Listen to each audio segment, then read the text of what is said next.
আজ পয়লা বৈশাখ, চৈতালির বসন্ত শেষে আজ পদার্পণ করলাম নতুন একটা বাংলা বছরে।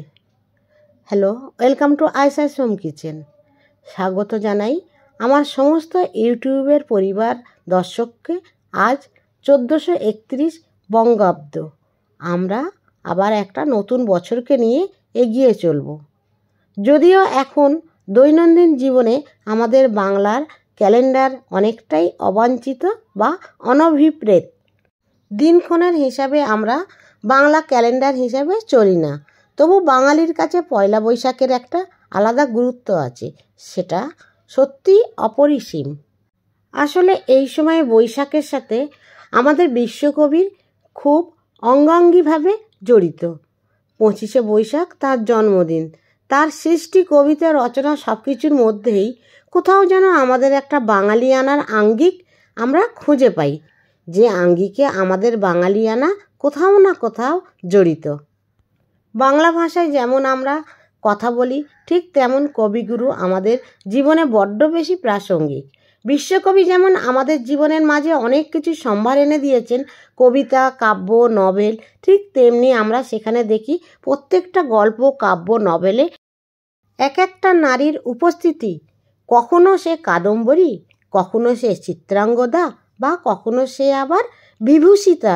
বিভিন্ন নারীর উপস্থিতি আমাদের মধ্যে এনে দেয় আমাদের মধ্যে এক নতুন আড়ম্বর। তাই আজকে আমার ব্লগ শুরু করছি আমার মায়ের জন্মস্থান এবং আমার মাকে দিয়ে। মায়ের জন্মস্থানে যাব, তার আগে একটু পুদিনা চা খেয়ে নিচ্ছি। আমার গাছের পুদিনা পাতা, বেশিরভাগ সময় পুদিনা পাতার চাটনি বা বিরিয়ানি ঘোল এর সাথে খাওয়া হয়, তবে লিকার চায়ের সাথে এই পুদিনা পাতার স্বাদটা অপূর্ব লাগে। আমরা কম বেশি সবাই জানি পুদিনা পাতাকে ওষুধ হিসাবে ব্যবহার করা হয়। কি কি ওষুধ গুণ আছে আমি তা বলতে পারবো না, তবে বড়দের মুখে শুনতাম পুদিনা পাতা হজম শক্তি বাড়ায়। পুদিনা চা বানানোর সময় আমরা বেশিরভাগ ভুল করে থাকি। পুদিনা পাতাটাকে চা জলের সাথে ফুটিয়ে নেই, তাতে করে এর গুণাগুণ আর থাকে না বা অনেকখানি নষ্ট হয়ে যায়। আলাদা করে গরম জল দেওয়াটা সব থেকে ভালো, তবে জুস করে খাওয়াটা আরও বেশি ভালো। আপনাদের সাথে কথা বলতে বলতে চাটা রেডি হয়ে গিয়েছে, এখন একটু খেয়ে নিই। এই পর্যন্ত যদি আমার ভিডিওটা আপনাদের পছন্দ হয়ে থাকে, প্লিজ একটা লাইক করে দেবেন। আরও যদি ভালো লাগে তাহলে সাবস্ক্রাইব করে পাশে থাকা বেল আইকনটা চেপে দেবেন। তাতে কি হবে, আমার ভিডিও ছাড়া মাত্র প্রথম নোটিফিকেশানটা আপনার কাছে পৌঁছে যাবে, তা আপনি সবের আগে দেখতে পাবেন। আমি চা খেয়ে নিয়ে চান করে মায়ের জন্মস্থানে যাব বলে বেরিয়েছি। আমাদের বাড়ি থেকে আমার মায়ের জন্মস্থানের বাড়িটা বেশ খানিকটা দূরে। আমার মায়ের জন্মস্থানের জায়গাটির নাম হলো নিশ্চিন্তপুর। আমি আজ সেখানেই যাব। আমার মায়ের দেশের বাড়ি ওখানে, অনেক দিন যাইনি, যাব আর আপনাদেরও নিয়ে যাব। এই যে আমি এসেছি এই রাস্তাটা ধরে। এইবারে এই নিশ্চিন্তপুরের সুবিশাল গেট, কত জনের জন্ম মৃত্যু, কত ভালো মানুষের আনাগোনার সাক্ষী হয়ে দাঁড়িয়ে আছে আজও। 100 বছরের উপরে কি তার থেকেও বেশি এই গেটটির বয়স। এই বাড়িতে আসলে আমার খুব ভালো লাগে, কারণ প্রত্যেকটা মানুষ আমাকে খুব ভালোবাসে। এই যে জামরুল গাছ, জামরুল আমার খুব পছন্দের একটা ফল। খালামা আমার জন্য গুছিয়ে রেখেছেন। এখানকার কত মাছ, কত জামরুল, নারকেল, আম, কাঁঠাল, কলা, ডাঁটা, বাদাম, যেটা কাঠবাদাম বলে, খালামা আমার জন্য পাঠিয়েছেন, তার হিসাব নেই। তারপরে খালামার একটা স্পেশাল রান্না, সেটা ছিল জাউ। সেই জাউ কত এখান থেকে রান্না করে পাঠিয়েছেন, সে টেস্ট আজও মুখে লেগে আছে। এই বাড়িগুলো যখন দেখছি তখন আমার নানিমার কথাও খুব মনে পড়ছিল। এখানে সবসময় আম্মা ও নানিমার সাথেই আমি আসতাম। তখনকার যুগে অন্য কোনো যানবাহন ছিল না, তখন কেবল ছিল রিক্সা। সেই রিক্সা চড়েই আমি আসতাম। এখানে আমি আর আমার আম্মা আসতে খুব পছন্দ করি, কারণ আমার আম্মার জন্মস্থান। আম্মার পছন্দ করার আরও একটা কারণ, তার বোনের বাড়ি, আবার প্লাস তার নিজের দেশের বাড়িও বটে। এখানে ওনার বাবা মা প্রথম সংসার শুরু করেছিলেন। এখানে যে বাক্সটা দেখছেন, এটা পুরোটাই কাঠের সিন্দুক। এখানে খালামা তখন কাপড় চোপড় রাখতেন। আমি আসাতে আমার ভাইরা অনেক কিছু খাবার ব্যবস্থা করেছিল, মাছ, মাংস, ডিম, বিরিয়ানি, আরও কত কি। এখন এই যে ঘরটা দেখছেন, এইটা ছিল আমার মেজ নানিমার রুম। এই খালামার আবার উনি শাশুড়িও ছিলেন, তাকে আমরা দাদু বলতাম। নিশ্চিন্তপুরের এই বাড়িটার দালান বিশাল ছিল, একসাথে 30-40 জন একসাথে বসে খাবার খেতে পারত। এই বাড়িটায় ওপর নিচ করে 10 কামরা রুম আছে। নানাজির এখানেই সংসার শুরু করেছিলেন নানিমাকে নিয়ে। আমার নানিমা খুব ধার্মিক, লেখাপড়া খুব মনোযোগী ছিলেন। তখনকার যুগে ওনার ছেলে মেয়েকেও উচ্চ শিক্ষায় শিক্ষিত করেছিলেন। ওনার মেয়েরা কেউ কেউ গভর্নমেন্ট সার্ভিসও করেছেন। আমি বাড়িটার এখন 2 তলায় উঠে গিয়েছি। বাড়িটার অনেক দিনের পুরনো বলে কিছু কিছু জায়গায় প্লাস্টার খসে পড়েছে, কিছুটা আমার ভাইরা ঠিক করেছে, এখনও অনেকটাই কাজ বাকি রয়েছে। আমি এই 2 তলাটাই আপনাদের দেখাচ্ছি। সেই যুগের টেবিল, রুমগুলো দেখুন, সেই দরজা, সেই জানালা, সেই পুরানো দিনের। মানুষ নেই, কিন্তু এরা সাক্ষী হয়ে দাঁড়িয়ে আছে। আমি বারান্দা থেকে নিচের উঠানটা কত বড় আমি সেটা আপনাদের দেখাচ্ছি। দেখুন এই উঠোন, উঠোনের এই মাথা থেকে ও মাথা সেই কাঁঠাল গাছ অবধি বিস্তীর্ণ। তারপরে আবার 7 কামরা রান্নাঘর ছিল, সেইখানে আমার নানিমারা রান্না করতেন।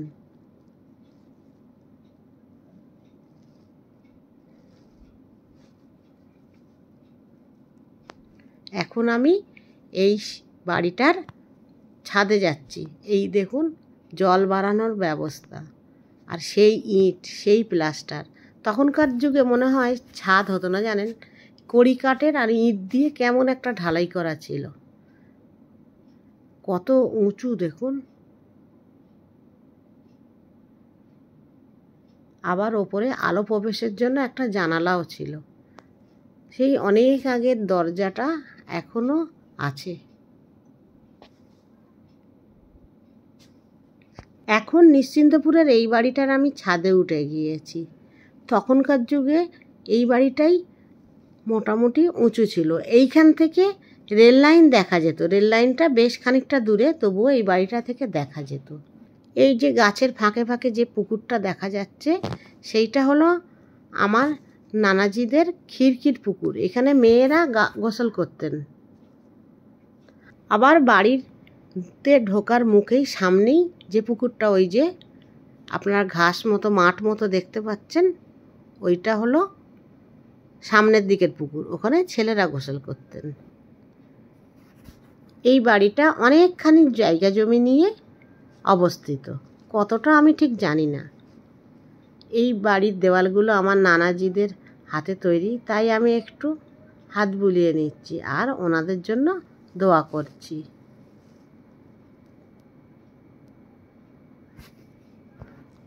নিশ্চিন্তপুরের বাড়ির পিছন দিকটা সম্পূর্ণ এই রকম। আপনাদের যতটা পেরেছি আমি ভিডিও করে দেখিয়েছি।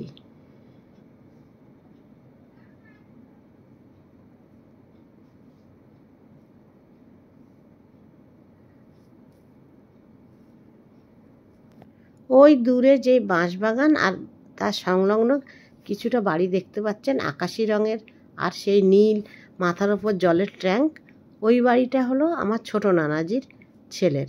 ওখানেও আমি আপনাদের বেড়াতে নিয়ে যাব। এখানে একরকম টিনের বাসন দেখতে পাচ্ছেন, এটা আমার নানিমার।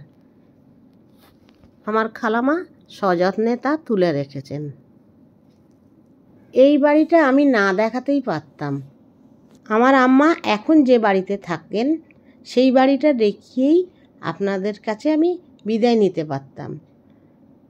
হতে পারে আমার খালাতো ভাইরা এই বাড়ি ভেঙে অন্য বাড়ি তৈরি করবেন, এর জন্য ভিডিওর ভিতরে একটু হলেও এটা রেখে দিতে চাইছি। তাহলে আমার আম্মার জন্মস্থানটা আজীবন জীবিত থাকবে আমার এই ভিডিওর বদৌলতে। নিশ্চিন্দপুরের বাড়ির পিছনে এই খিড়কির পুকুর বা মেয়েদের পুকুর যেটা ব্যবহার হতো সেইটা আপনাদের ক্লোজ আপ করে দেখাচ্ছি। এখানে এই যে সিঁড়িগুলো দেখছেন খুব ছোট ছোট ধাপের আর অনেক দূর পর্যন্ত আছে। আর পাশের যে পাঁচিল মতো দেখছেন ওইটা অনেকটা উঁচু আর অনেকটা পুকুরের মাঝখান অবধি প্রায় ছিল, এখন প্রায় ভগ্ন অবস্থায়, তবুও ব্যবহারযোগ্য। জলটা এখনও সুন্দর আছে। এই পুকুরে আমি কতবার চান করেছি, সাঁতার কেটেছি তার ঠিক নেই।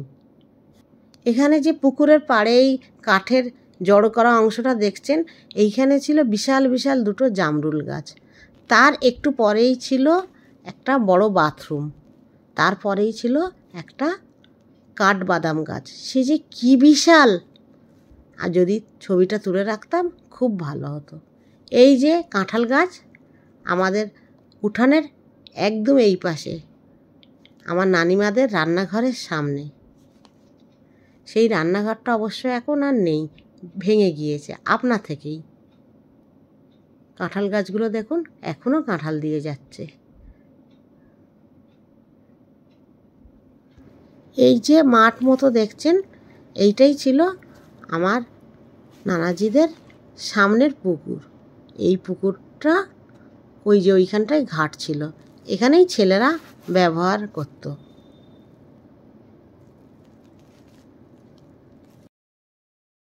এই যে গেটের পাশে সবুজ যে বাড়িগুলো সুন্দর হয়ে আছে, এইগুলো একসময় গোয়াল ঘর ছিল, এখন সেগুলো রিমডেল করে সুন্দর ব্যবস্থাপনা করেছে। এরই মধ্যে আমি বাড়িতে ফিরে এসে ভাতও খেয়ে নিয়েছি, একটু রেস্টও নিয়েছি।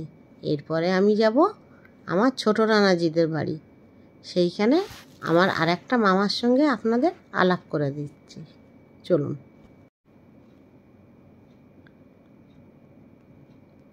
এই যে ওনাদের বাড়িটা আর এই যে গেট, বাড়ির মধ্যে আমি চলেই এসেছি। উঠেই কত সুন্দর সুন্দর গাছ দেখুন, কত পেঁপে হয়ে গেছে, মনটা শান্তিতে ভরে গিয়েছে। এই ছিল আমার ওই মামার বাড়ির ভিতরের দিকটা, ওইটা যাচ্ছে আমার মামার ছেলে, ওর নাম খায়ের। আমি এখন ওই মামার বাড়িতে উঠে এসেছি। উঠেই মাইমা আমাকে ওয়েলকাম জানিয়েছেন। এই যে বাড়ি ঘরদোর, আমার নানার বাড়ি আর এইসব বাড়ির প্রতি কেন টান? কারণ আমার বাবা মায়ের কোলে আমার জন্ম হয়েছে ঠিকই, তবে আমাকে বড় করেছেন বিশেষ কিছু ব্যক্তি, তাদের কোলেই আমার বড় হওয়া। ছড়া, গল্প, গান পড়া শিখেছি, আবার তাদের হাত ধরেই হেঁটেছি। তাদের ব্যক্তিত্বের ছোঁয়ায় আমি বিশেষ কিছু হতে পারিনি ঠিকই, তবে তাদের নৈতিক শিক্ষায় আজও পথ চলছি। আমার এই মামাটা আপনাদের সালাম দিচ্ছেন, আপনারা সালাম গ্রহণ করবেন। আসসালামু আলাইকুম। এবারে একটা অন্য জায়গায় আপনাদের নিয়ে যাচ্ছি, চলুন। এটা আমার নানির বাড়ির পারিবারিক কবরস্থান। এখানে ওনাদের আত্মীয় স্বজন অনেকেই চিরনিদ্রায় শায়িত আছেন। আল্লাহ ওনাদেরকে জান্নাতবাসী করুন, আমিন।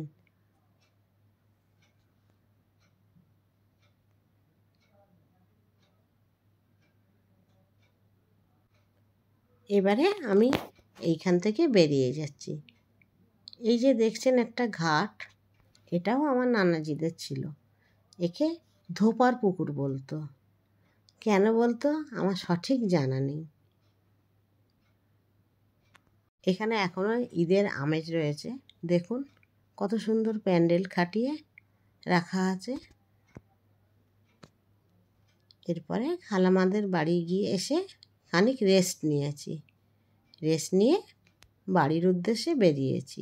তার আগে আমার নানাজিদের একটা মসজিদও আছে, সেই মসজিদটা আপনাদের ঘুরে আনি।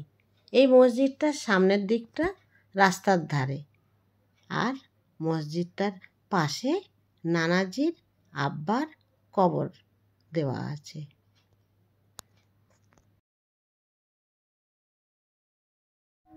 মসজিদটার চারপাশে ঘুরেছি, আর মসজিদটার ভিতরে তো আমি যেতে পারবো না, তাই মসজিদটার প্রবেশপথ সিঁড়িতেই আমি বসে দু একটা ছবি নিয়ে নিয়েছি। আজকের ভিডিওটা এখানেই শেষ করছি। আমার মায়ের জন্মস্থান আর গ্রামের জীবন আপনাদের কেমন লেগেছে অবশ্যই একটা কমেন্ট করে জানাবেন।